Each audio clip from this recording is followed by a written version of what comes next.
So, let's talk about retirement. For a lot of us, it's this kind of fuzzy thing way out in the future, right? Something we just hope is going to work out. But what if we could trade that hope for an actual solid plan?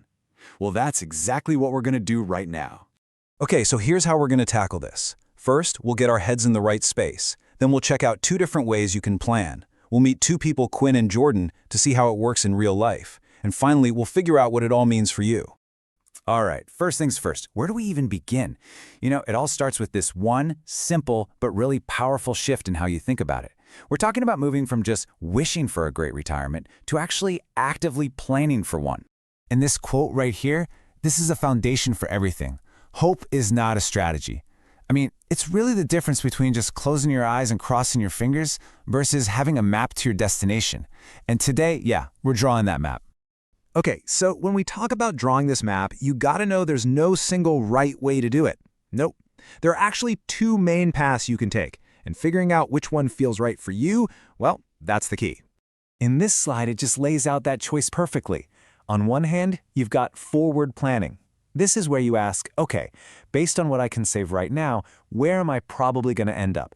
But on the other hand, you have backward planning. This is starting from the dream and asking, I want this kind of retirement, so what do I have to do to make it happen? See the difference? One starts with today, the other starts with the finish line. Now, before we meet our 2 planners, we need to get one quick but super important concept down. It's called real returns. All this means is that we're taking inflation out of the equation. So when we talk about $1 million 30 years from now, what we really mean is $1 million that can buy the same amount of stuff as it does today. It just keeps everything on a level playing field, apples to apples. Okay, let's put this into practice. It's time to meet Quinn. Think of her as our classic forward planner. She knows what she can realistically set aside right now, and she wants to figure out where that path is going to lead her. So here are Quinn's numbers. She's 35 years old. She's already got $100,000 saved up, which is a great start. And she's consistently saving $10,000 every single year. Her target? Retire in 30 years when she's 65. So the big question is, what does that all add up to in 30 years? Well, since her money's in the market, there's no crystal ball, right? We can't just point to one single number.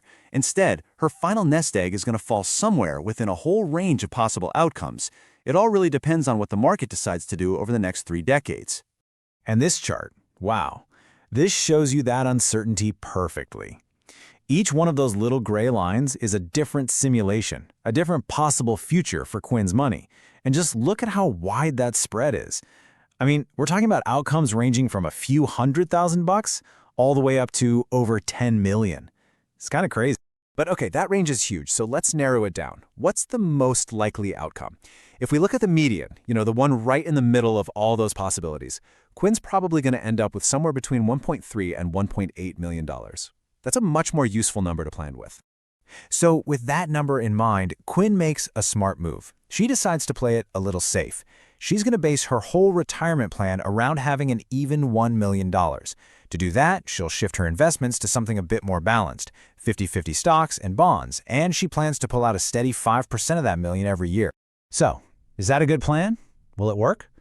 Well, this simulation shows it's actually a really solid plan. In almost every scenario we run, her money lasts her whole life. But, you see those few red lines down at the bottom? In about 2% of the possible futures, the money does run out early. It's a small risk for sure, but it's a risk she knows about and is okay with. And boom, there you have it. That's the end results of Quinn's forward plan. She started with what she could afford to save today, and she ended up with a clear, likely retirement reality.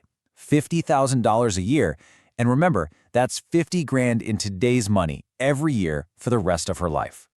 Okay, so that was Quinn. Now, let's flip the script completely and look at this from the other direction. Let's meet Jordan. Jordan is our backward planner. They're not starting with their budget, they're starting with a crystal clear vision of the retirement they want. Jordan is also 35, but has a totally different goal. They want a retirement income of $200,000 a year. And, unlike Quinn, Jordan doesn't like risk. They want a plan where the chance of running out of money is basically zero. So you've got this really big income goal combined with a very low tolerance for risk, and that's going to drive their whole strategy. And this right here, this is the core question of backward planning. We know the destination, $200,000 a year with pretty much zero risk. So, how much is that going to cost? What's the price tag on that dream? And the answer is Well, it's a big number. To safely pull off that kind of income, Jordan needs to have $5 million saved up. That's the new goal. And hitting a target that big, it changes everything. So, how in the world do you get to $5 million? Well, it's not going to happen by accident. It takes a super focused, pretty aggressive plan. Jordan's starting with $600,000, so they need to sock away $80,000 a year, every year, and get a solid 7% real return for the next 30 years. It's a tall order. But here's the really cool part about going this hard, this early. If the market is good to Jordan in the beginning, the first 10 years or so, then the power of compounding really starts to go to work. It's like a snowball rolling downhill. This could mean they might be able to ease off the gas pedal later, maybe save a little less each year, and still hit that $5 million target. Pretty cool, huh? So there you have it. Quinn and Jordan, two totally different people with two totally different plans, but both plans are completely valid. So let's wrap this up and talk about the big takeaways for your own life. Look, it doesn't matter if you're more of a Quinn or a Jordan. These are the things you've got to remember. You can either plan forward from what you can save, or you can plan backward from your biggest goals. Either way, you're making assumptions about the future, and there's always some risk involved. And remember, how you spend the money in retirement is just as important as how you save it. But you know what the most important step is? It's just to start. Seriously, the best time to plant a tree was 20 years ago. The second best time is today. And that really brings us to the final thought here. The perfect plan? It doesn't exist. There's always going to be uncertainty.